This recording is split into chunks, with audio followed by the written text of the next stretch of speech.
కక్షపూర్తిగా కాకుండా చట్టబద్ధంగా సాక్ష్యాలన్నీ పెట్టి వాళ్ళని అరెస్టులు చేయడం కార్యక్రమం చేసుకుంటూ వస్తున్నాం. దానికి వాళ్ళు ఏమంటారు, మేము దోచుకోవడం మా జన్మ హక్కు, కానీ అరెస్ట్ చేయడం మాత్రం అక్రమం అంటారు. మరి అదే కొత్త వింత వాదన రకరకాలుగా. నేను అనుకోవడం అంటే జగన్మోహన్ రెడ్డి గారి మీద కక్ష మామూలు ప్రజలకంటేనే అతనికి ఎవరు రాసిస్తున్నారు కానీ స్క్రిప్ట్లు సలహాలు వాళ్ళకి ఎక్కువ కక్ష ఉన్నట్టుంది. అంటే ఈయన స్క్రిప్ట్ చదువుతాడే తప్ప దాంట్లో ఉన్న మీనింగ్ ఏంటో అతనికి తెలీదు, మాట్లాడేస్తాడు. కాబట్టి మీరు పరిగెట్టుకు వెళ్ళి ఆ పేపర్ తీసేసుకున్నారనుకోండి, మాట్లాడలేడు, ఎక్కేస్తాడు అయినా అంటే. మరి స్క్రిప్ట్లు ఎవరు రాసిస్తున్నారో సలహాలు ఎవరు చెప్తున్నారో మనకు అర్థం కానిది.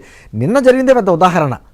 వాడు ఏమంటాడు చూడండి, గంజాయి వ్యక్తులను కూడాను ఏదో వయసులో ఉన్నప్పుడు కొన్ని తప్పులు చేస్తుంటారు, కొన్ని కేసులు ఉంటే దాన్ని మాత్రమే అలా అరెస్ట్ చేస్తారా, అలా అలా కొడతారా, కేసులు ఉన్నాయి వాళ్ళ మీద, బోల్డ్ అదే పెట్టింది ఆలహాయంలో జరిగినాయి కదా. అంటే అతనికి అవగాహన కూడా లేదు. అంటే కేవలం ఋషి గారు మనం ఒక వ్యక్తిని చూసామంటే ఆ వ్యక్తిలో మంచి చెడు రెండు చూస్తాం. జగన్మోహన్ రెడ్డి గారు అతను ఆ వ్యక్తిలోని కులం మతం చూస్తాడు. ఆ రెండు కనపడితే చాలు అతనికి. ఏదో రకంగా వాళ్ళ మంచోళ్ళ చెడ్డోళ్ళ వాళ్ళు ఏం చేశారో, వాళ్ళ గత చరిత్ర ఏంటి, అది ఏమీ లేదు. నేను అనుకుంటానంటే ఒక దొంగోడు మనసు ఇంకో దొంగోడికే తెలుస్తుంది. అలాగా ఒక ఇటువంటి వ్యక్తుల మనసు అటువంటి వ్యక్తిగా తెలుస్తుంది. ఎంతంది నేను వెటకారంగా మాట్లాడట్లా, జరిగిన తీరు అంటున్నా. ఇప్పుడు ఆయన చూడండి, వాళ్ళ కార్యకర్తలకు సంబంధించి కావచ్చు, వాళ్ళ నాయకులకు సంబంధించి కావచ్చు, వాళ్ళ ఎమ్మెల్యే పోటీ చేసిన వ్యక్తులందరికీ కూడా వాళ్ళది అఫిడవిట్ చూడండి, కనీసం ఎవరిదో 4-5 పేజీలు తక్కువ ఉండదు. అన్ని కేసులు ఉంటాయి వాళ్ళకి. అది అర్హత వాళ్ళకి. అన్ని కేసులు ఉండి అన్ని దౌర్జన్యాలు చేసి అక్రమాలు చేసి అన్ని దోపిడీలు చేసిన వాళ్ళ వాళ్ళకి అర్హత.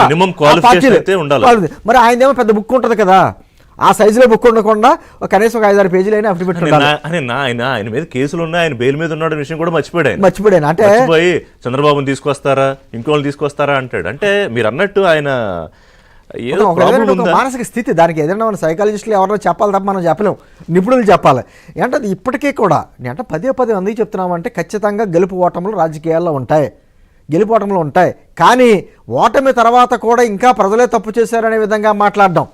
ఇందాక మీరు అన్నారు సరే, తల్లి చెల్లి, అతనికి తల్లి చెల్లి ఇంకా ఇటువంటి సంబంధ బాంధవ్యాలు గేవడ డబ్బు కావాలి, పదవి కావాలి. ఆ రెండింటి గురించి ఎంతవరకు దిగజారాలో అంతవరకు దిగజారుతాడు ఆయన.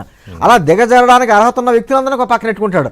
మీరు చూడండి, నిన్న ఏదో ఒక జీవో వచ్చి పోయింది, దానికే వెంటనే కాపు నాయకులందరినీ పెట్టి ప్రెస్ మీట్లు పెట్టించేశాడు.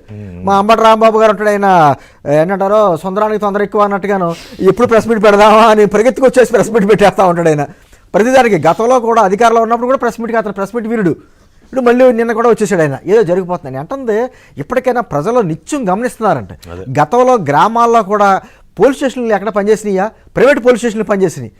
భయపడ్డారు జగన్మోహన్ రెడ్డి అండ్ కో ఆ గ్యాంగ్ మీద భయపడి కూటమి ప్రభుత్వాన్ని మీద నమ్మకంతో ప్రజలు ఓటేశారు. ఖచ్చితంగా మనం ఎంత చేసినా కూడా అంటే ఒక అభివృద్ధి సంక్షేమం మనం చేసుకుంటా వెళ్తానా కూడా పక్కన ఉన్నటువంటి కలుపు మొక్కలు ఉంటాయి, కలుపు మొక్కలని తీసుకుంటా కూడా. నిన్న కూడా చంద్రబాబు నాయుడు గారు అన్నారు చూసారా, ఆ పార్టీ నుంచి వచ్చి మా పార్టీలో జాయిన్ అయ్యి అంటే ఈ కూటమి పార్టీలో జాయిన్ అయ్యి ఇక్కడ మన మధ్యలో చిచ్చు పెట్టేటువంటి ప్రణాళికలు సిద్ధం చేసుకుంటారు, కపటదారని హెచ్చరించాడు ఆయన. ఎందుకంటే ఆ కుట్ర ఎప్పుడూ జరుగుతూనే ఉంది.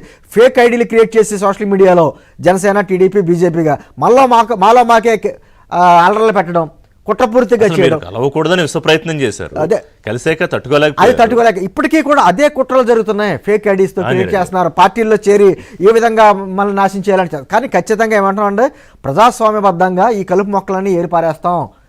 కాస్త లేట్ అవ్వచ్చు కానీ చాలామంది బయట తిరుగుతున్నారు. ఇంకా ఇప్పటికే అంటున్నారు, ఇంతమంది అరెస్టులు జరిగినా ఇంకా బయట తిరుగుతున్నారు, వాళ్ళు ఇంకా లోపలికి వెళ్ళట్లేదు అని చెప్పేసి అని. మా రోజక్క లాంటి చాలా మంది ఉన్నారు కదా, ఆడుదాం ఆంధ్ర, వాళ్ళతో కూడా ఖచ్చితంగా ఆడుకుంటాం. నిజమైన సినిమా ఏంటో ఖచ్చితంగా చూపిస్తాం సార్. ఆంజనేయ రెడ్డి గారు ఒకటి మొన్న మీ బీజేపీ నాయకులు కొంతమంది ఉన్నారు